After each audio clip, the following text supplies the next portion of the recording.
upset alert meter for this week 4. Who's going down as like sometimes a single-digit favorite, maybe a double-digit favorite. We've got a couple of games here that we've already covered earlier in the week that have single-digit favorites that the entire world is on. Case in point, Tennessee. Like 147% of public money is on Tennessee at Oklahoma, and yet I've got a panic meter rating of 8 for the upset possibility. I know I'm in Tennessee right now. I'm in Nashville. I'm in Central Tennessee, and it's like sacrilege to even suggest that this is going to be a competitive game for some of the folks down on the streets of Nashville, Tennessee, but it could be. Here's how it could be. As we painted it the other night, there's a lot of firsts that happen in these games when you got first-year starters at quarterback, but I think that's been talked about a lot. Everyone knows. I'd say Nico Iamaleava is the most important player in this game. I don't think that's that controversial. Deion Burks was the big get out of the portal at wide receiver for Oklahoma. But they get Anderson back at wide receiver and Andrell Anthony back at wide receiver. So I've got 3 guys there that really haven't been on the field at the same time for Oklahoma. Now, it may just be more of the same. Offensive line may be inconsistent, therefore the passing game may be inconsistent because they can't run the ball consistently. It could be, or it could be that this is college football, and so you save a little up, and then you open some things up, but you also get some guys back, and you're really jacked up to play your first ever SEC game at home. And then you combine that with the fact that, yeah, we are going to throw some things at a young quarterback, ultra talented, but a young quarterback that he's never seen before. I expect Nico Iamaleava to shine. Yeah, I do, but you don't know. You can't know. So how would all that coalesce into an upset? Well, it would shave possessions off for Tennessee. And you would probably find yourself at half. If you get the game script that you want for Oklahoma, you'd find yourself at half, and you'd be thinking things like, it doesn't feel like Tennessee's had the ball a whole lot. Now, Tennessee can flip that on its ear very quickly, so it's not like I'm certainly never going to discount a Josh Heupel offense. But if you were to invert it on them a little bit, that's how it would feel. I don't know. I think far too many people are going overboard in the relative selling and buying of stock in these teams based off of what we've seen earlier this season as it relates to this game. I am on record as saying I think it's going to be a very competitive game. An upset would not surprise me. It would stun and floor apparently a lot of other people. So I've got an 8. I have concerns for Tennessee. I've got an 8 on the upset alert scale. Next up, a game that I haven't told you guys this. I don't think it matters. Who cares? Whatever. It's Thursday. At this point, I can't get in trouble. Like all of management is going to this game. This is CBS 3:30 game of the week. So, I mean, you got Brad, you got Gary, you got Jenny on the call, but management's going to be up there. We got pregame shows up there, and your boy is sneaking off to Norman, Oklahoma. I think there are some people at the company that found out today I'm not going to be at this game.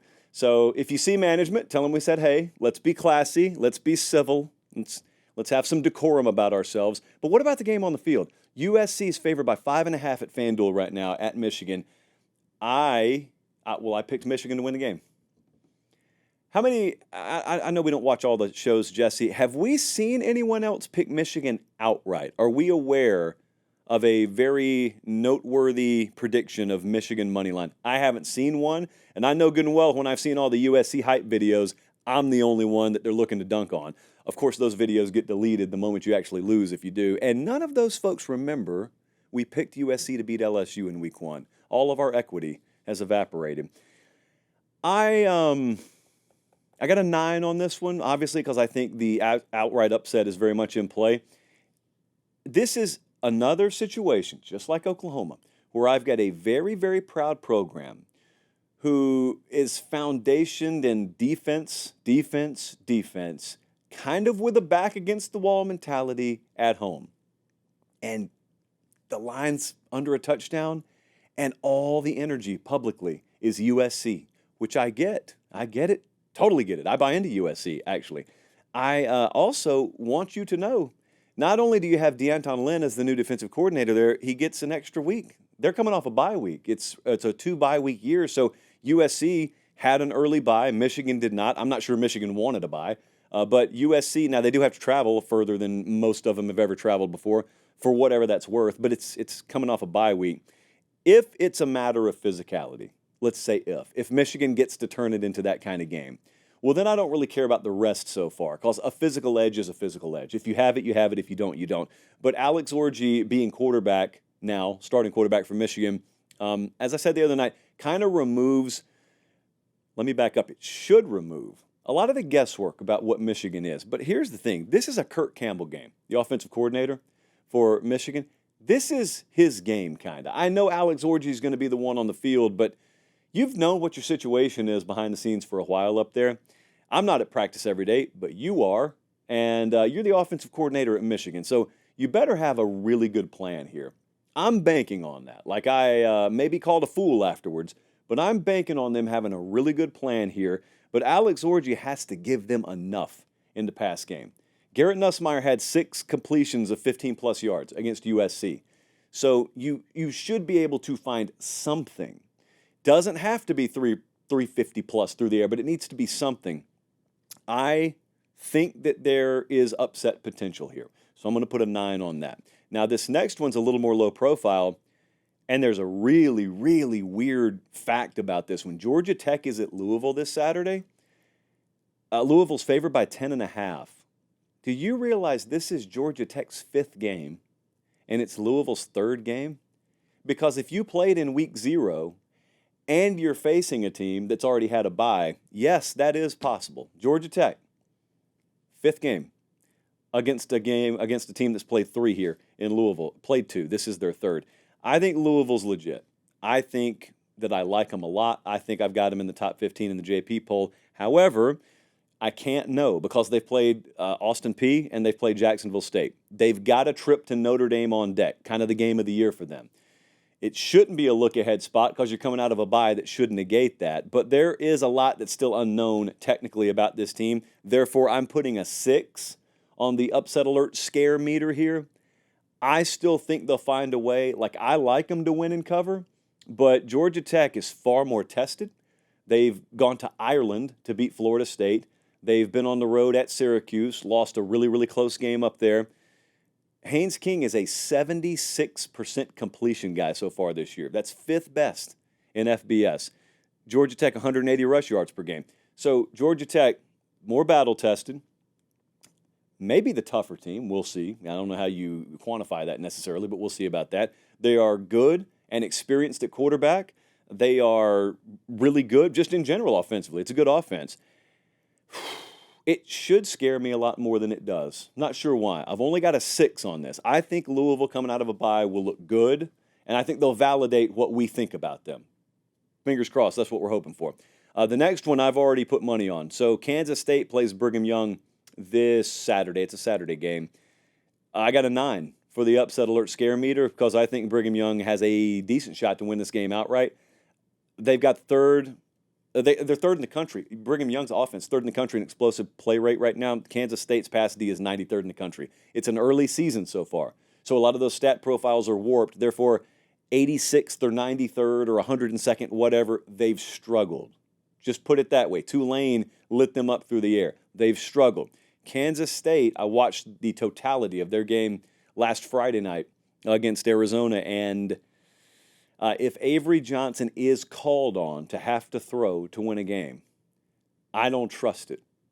Everyone, I think, has noticed how much Kansas misses Andy Kotelnicki at offensive coordinator since he went to Penn State. Don't forget, these folks lost Colin Klein to Texas A&M, and you may be seeing the beginning stages of the impact of that. So Kansas State's going to need to throw it to win, and I trust Brigham Young a little bit more in run D than I do Arizona last week because they could not stand up for 4 quarters against Kansas State. I think Brigham Young can. I think that there is serious upset potential here, so I'm putting a 9 on it. And then the last one kind of worries me that I'm not more worried about it. Miami is playing at USF. They're taking the tarps off the upper decks there in Tampa. And so Miami's laying 16.5 right now over at FanDuel. USF's strength, kind of Miami's strength defensively. So I don't necessarily trust this to be some track meet. I don't necessarily trust USF's offense to do a whole heck of a lot here. I wouldn't expect 30-plus if I were Alex Golesh and the Bulls. Therefore, how do I find a way to hold Miami under 24? Do I find a way to do that? I found a way to almost do it against Alabama, and then the final score was a little misleading as to how the first 3.5 quarters of the game had gone. Do I make it a full 4 here?